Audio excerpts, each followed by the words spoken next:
Hi friends, welcome to Felcy Kerala recipe. நாம் இன்றைக்கி ரொம்ப டேஸ்டான கேரளா ஸ்டைல் காடை ரோஸ்ட் பார்க்க போகிறோம். வாங்க வீடியோக்கு போகலாம்.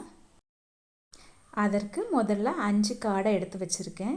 இதை 2-3 தடவை நல்லா க்ளீன் பண்ணி எடுத்து வச்சுக்கிடலாம். இது கூட தேவையான அளவுக்கு உப்பு, 1/4 டீஸ்பூன் மஞ்சள் தூள், 1 டேபிள் ஸ்பூன் நார்மல் மிளகாய் தூள், 1/2 டேபிள் ஸ்பூன் மல்லித்தூள், 1 டேபிள் ஸ்பூன் இஞ்சி பூண்டு பேஸ்ட், ஒரு பாதி எலுமிச்சை பழத்தோட சாறு, இது எல்லாத்தையும் சேர்த்து நல்லா கலந்து விட்டுக்கிடலாம். உங்களுக்கு இந்த சேனல் பிடிச்சிருந்துச்சுன்னா சப்ஸ்கிரைப் பண்ணி வச்சுக்கோங்க. மசாலா எல்லா இடத்துலையும் நல்லா படுற மாதிரி நீங்கள் கலந்து விட்டுக்கோங்க. இதை ஒரு 1 மணி நேரம் அப்படியே வச்சிடலாம். 1 மணி நேரத்துக்கு அப்புறம் ஒரு பாத்திரத்தில் பொரிக்கிறதுக்கு தேவையான அளவுக்கு எண்ணெய் சேர்த்துக்கிடலாம். எண்ணெய் நல்லா சூடானதும் கொஞ்சம் கொஞ்சம் பீஸாக போட்டு பொரித்து எடுத்துக்கிடலாம்.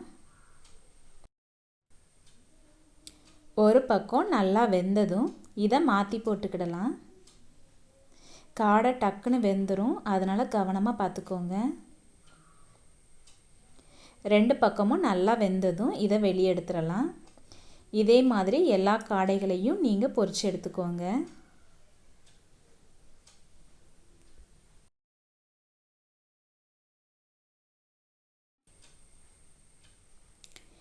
இனி ரோஸ்ட்டுக்கு 3 பெரிய வெங்காயம், 2 பச்சை மிளகாவை எடுத்துக்கிடலாம். வெங்காயத்தை ஸ்லைஸாக கட் பண்ணி வச்சுக்கோங்க. இனி ஒரு பாத்திரத்தில் 4 டேபிள் ஸ்பூன் அளவுக்கு தேங்காய் எண்ணெய் சேர்த்து வெங்காயம், பச்சை மிளகாவை சேர்த்துக்கிடலாம். நம்ம ஏற்கனவே பொரித்த எண்ணெயை இதில் யூஸ் பண்ணிக்கிடலாம்.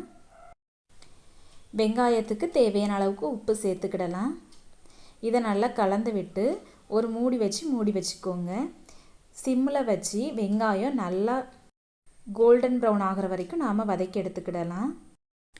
வெங்காயம் வதங்கட்டும். அதுக்கு முன்னாடி 6 சின்ன வெங்காயம், 1/4 டீஸ்பூன் மிளகு, சின்ன பீஸ் அளவுக்கு இஞ்சி, 6 பல் பூண்டு, 1/4 டீஸ்பூன் சிறு சீரகம், 1/2 டீஸ்பூன் பெருஞ்சீரகம், இது எல்லாத்தையும் நல்லா இடித்து எடுத்துக்கோங்க. நாம் இஞ்சி இடிக்கிற கல்லில் இதை இடித்து எடுத்துக்கோங்க. அடுப்பில் இருக்கிற வெங்காயத்தை அப்பப்போ எடுத்து கிண்டி விட்டுக்கோங்க. வெங்காயம் நல்லா வதங்கி ப்ரௌன் கலராக ஸ்டார்ட் ஆகிற நேரத்தில் நாம் இடித்து வச்சுருக்கிற பொருட்களை இதில் கூட சேர்த்துக்கிடலாம். இனி அடுப்பை க்ளோஸ் பண்ண வேண்டாம். மீடியம் ஃப்ளேமில் வச்சு ஒரு 3 நிமிஷம் நல்லா வதக்கி எடுத்துக்கோங்க. உங்களுக்கு எண்ணெய் தேவைப்பட்டுச்சுன்னா இந்த நேரத்தில் எண்ணெய் கொஞ்சம் யூஸ் பண்ணிக்கிடலாம். ஒரு 3 நிமிஷத்துக்கு அப்புறம் ஒரு தக்காளி சேர்த்துக்கோங்க. தக்காளி ஓரளவு வதங்குற அளவுக்கு நீங்கள் வதக்கி எடுத்துக்கோங்க. தக்காளி வதங்கினதும் நாம் பொரித்து வச்சுருக்கிற காடையை இது கூட சேர்த்துக்கிடலாம். இனி இது எல்லாத்தையும் நல்லா கலந்து விட்டுக்கோங்க.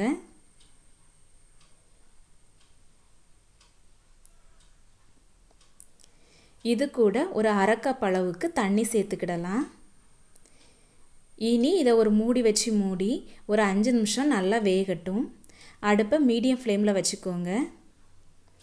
ஒரு 5 நிமிஷத்துக்கு அப்புறம் 1/2 டீஸ்பூன் அளவுக்கு கரம் மசாலா சேர்த்துக்கிடலாம். கரம் மசாலா கடைசியாக சேர்க்கும்போது நல்ல வாசனை கொடுக்கும், சூப்பரான டேஸ்ட்டும் கொடுக்கும். இனி ஒரு 5 நிமிஷம் நல்லா வதக்கி எடுத்துக்கோங்க. தண்ணியெல்லாம் நல்லா வற்றட்டும். தண்ணியெல்லாம் வற்றி சூப்பராக ரெடி ஆயிடுச்சு. அவ்வளோதான். இந்த ரெசிப்பியை கண்டிப்பாக உங்கள் வீட்டில் செஞ்சு பாருங்கள். எப்படி வந்துச்சுன்னு கமெண்ட் பண்ணுங்கள். வீடியோ பிடிச்சிருந்தால் லைக் பண்ணுங்கள். அப்படியே ஃபெல்சி கேரளா ரெசிபி சேனலை சப்ஸ்கிரைப் பண்ணி வச்சுக்கோங்க. கூடவே பெல் பட்டனை கிளிக் பண்ணி ஆல் ஆப்ஷனையும் கிளிக் பண்ணி வச்சுக்கோங்க. தேங்க்யூ.